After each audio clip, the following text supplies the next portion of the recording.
First up today, though, the government's latest push to reduce the number of migrants entering Britain illegally is all over the news today. Under a bill said to go through Parliament as we speak, in fact, migrants arriving on small boats and via other illegal routes will be barred from lodging asylum claims and be stripped of their ability to launch appeals. The front page of The Sun says no entry, and the cover of today's newspaper says the plans may be unworkable. Are they right, Janet? It is an unenviable task to try and, in any way, sort this problem out because it is so vast. Yes, I think the chances of it working are debatable because this isn't the first government that's tried to stop these boats arriving, and in spite of the weather, in spite of patrols in the channel, in spite of threats, and in spite of putting them in camps, which don't sound very pleasant, and we know that they're not getting a kind of great welcome here. More and more people are coming. So what bothers me is under these new rules, how do we know who's got a legitimate claim? Because people will destroy their passports, their papers, their identification. They are completely desperate to arrive in this country. We're also in a situation where counties like Kent, which is the first point of arrival in this country, have now got thousands of children in care that were unaccompanied children that arrived here, and they have to be looked after. Also, we've got the problem of young men claiming to be children. Which is another thing, and they're in schools, and there've been debates about what is their real age and how do we check on them. Taking all that into account, I look at somewhere like Germany, where in 2015 and 16 Angela Merkel decided to take the bold step to accept 1 million refugees. Under EU law, refugees are supposed to be registered in the first safe country they get to. But she turned that on its head and said, you can come into Germany and we'll process you afterwards.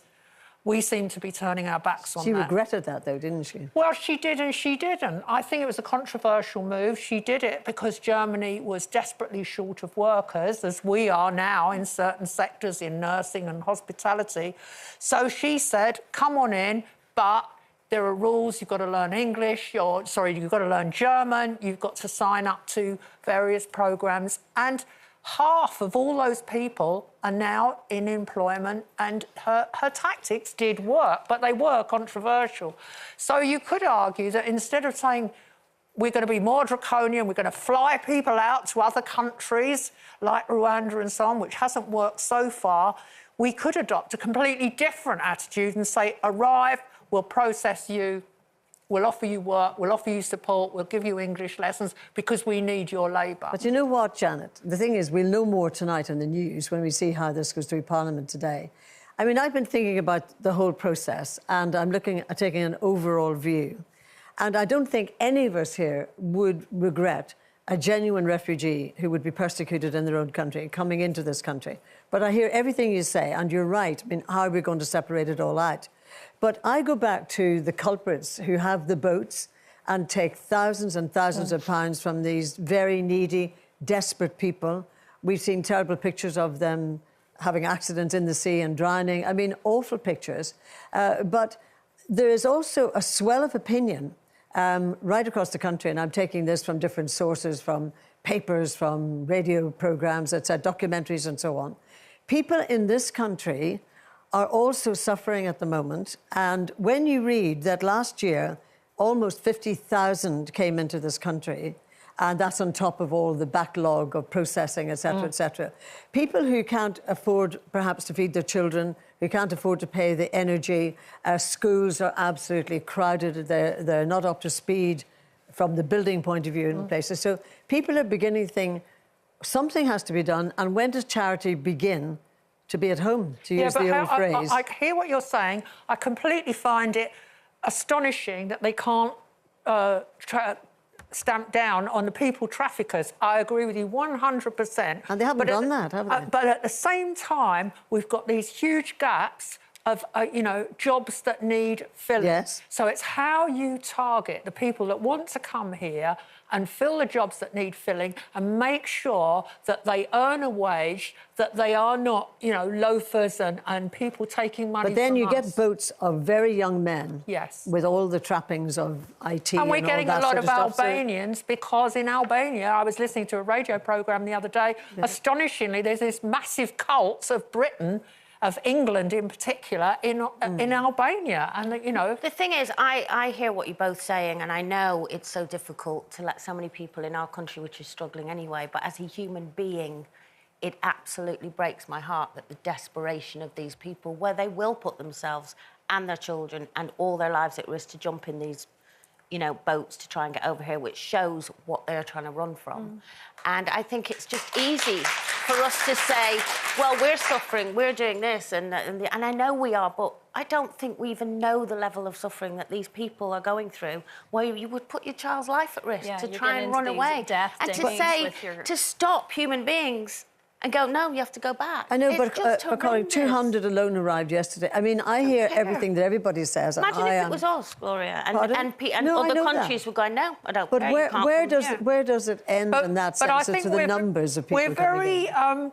well, also, playing devil's advocate, we were willing to take people from Ukraine. We were willing to take a certain number of people from Afghanistan. Yes. But we seem to be able to kind of pick and choose who we're taking. The other thing is that the processing of the applications is appalling. I mean, 2 years ago, I think there was 100,000 application backlog, which is embarrassing enough, and now it's about 150,000. So far from going down, I thought they were fast-tracking it, but all the time these applications are being processed, these poor people can't work.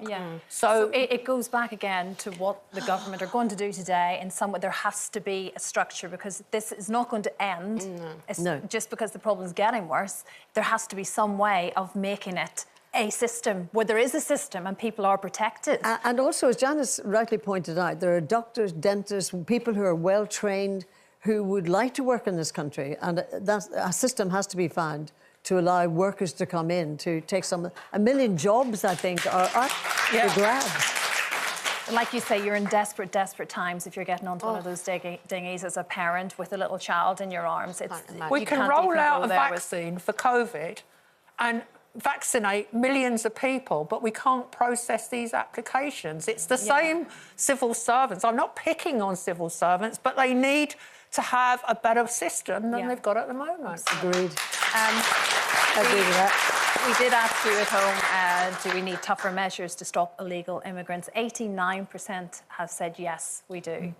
But that can mean different things. It can just mean that, yes, there is a system in place. It has to be, I would take it like that potentially as well, that we need to have some form of the system to protect people and to help those that really do need it, we hope. Definitely.